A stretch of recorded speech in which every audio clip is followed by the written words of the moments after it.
Алматы мемлекеттік жаңа технологиялар колледжі. Қазақ тілі мен әдебиет пәнінің оқытушысы Абдысадыкова Оразгүл Қабдуллақызы.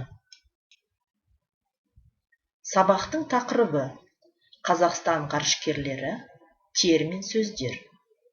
Сабақтың мақсаттары: Қазақстанның ғарышкерлерімен таныстыру, ғарыш айлағы жайлы ұғымдарын кеңейту, сөздік қорларын, дүниетанымын, тіл байлығын дамыту, грамматикалық тапсырмаларды орындау, ғалам құпияларын оқып білуге шақыру, өз елін, жерін сүюге тәрбиелеу. Сабақтың әдісі: сұрақ-жауап, түсіндіру. Лексикалық кезең: миға шабуыл, сұрақтарға жауап беру, көп нүктенің орнына дұрыс жауаптарын жазу. Бірінші сұрақ: үнді дауыссыздар нешеу? Сөйлемнің неше тұрлаусыз мүшелері бар? Құрмалас сөйлемнің түрлері. Алматы және Талдықорған өңірлерінің атауы.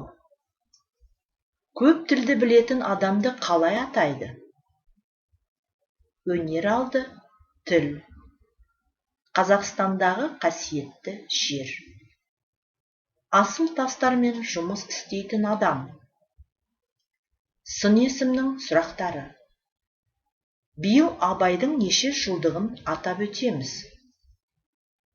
Ал ұлы жеңістің неше жылдығы болады?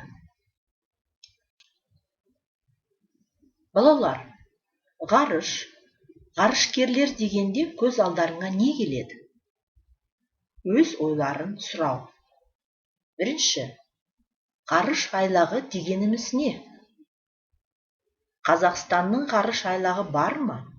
Қалай аталады? Қайда орналасқан? Қазақстанды қандай ғарышкерлерді білесіңдер? Қазақстан ғарышкерлері бейнефильм көрсету арқылы сұрақтарға жауап беру. Ғарыш айлағы дегеніміз бұл зымыран, ғарыш серіктері мен үлкен ғарыш кемелері ұшырылатын орын. Қазақстанның ғарыш айлағы Байқоңыр қаласы, Қызылорда облысында орналасқан.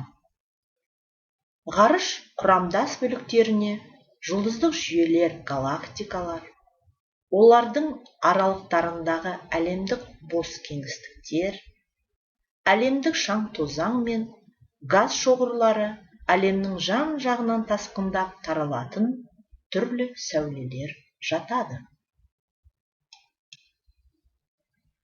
Ал 1961 жылы 12 сәуірде адам баласы тарихында бірінші рет Юрий Гагарин ғарыш кемесімен ұшты. Ал біздің қазағымыздың ішінен шыққан қандай ғарышкерлерді білесіңдер? Әрине, олар Тоқтар Әубәкіров, Талғат Мұсабаев және Айдын Айымбетов ағаларымыз.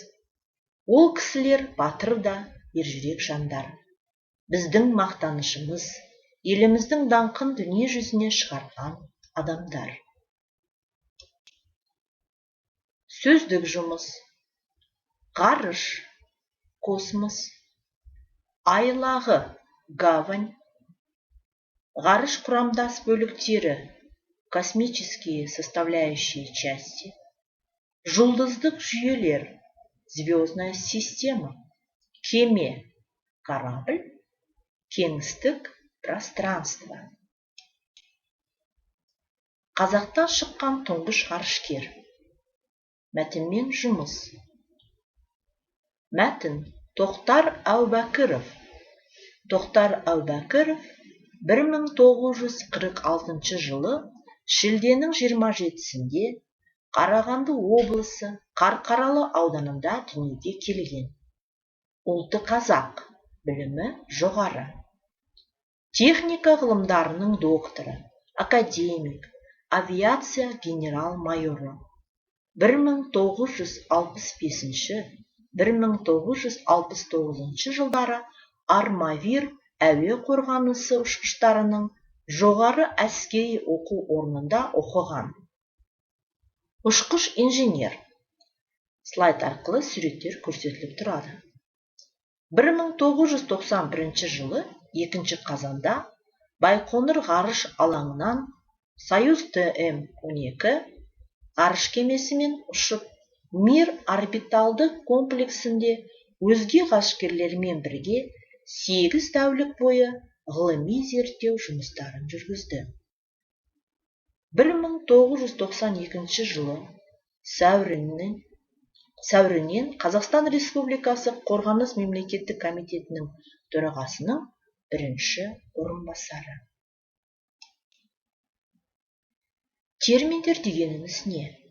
Терминдер ғылым, техника, өндіріс, тағы басқа салаларындағы ұғымдар мен жеке сөздердің атаулары.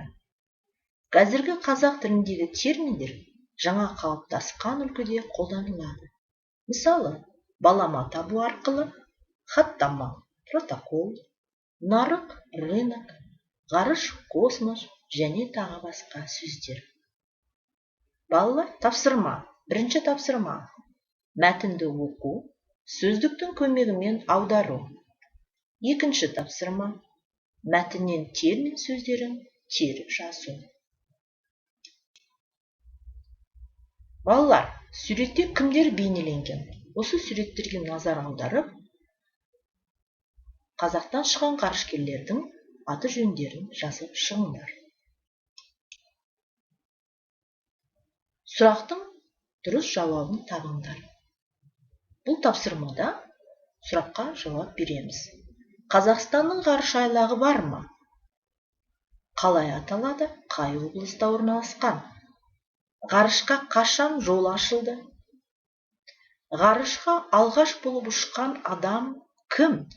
Және қай жылы, қай айда және күнін ата? Ғарыш идеясын жүзеге асырған ғалым-конструктор. Қазақ ғарышкерлері кімдер?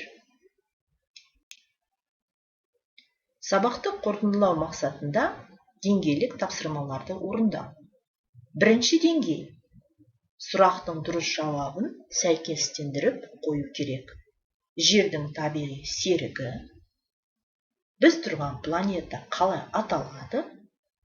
Ғарыш идеясын жүзеге асырған ғалым-конструктор. Күн жүйесінде қанша планета бар? Үй жұмысы. Термин сөздерін жаттау. Қазақ ғарышкерлері реферат жазу. Тоқтар Әубәкіров, тұңғыш ғарышкер. Мазмұндау. Назарларыңызға рахмет.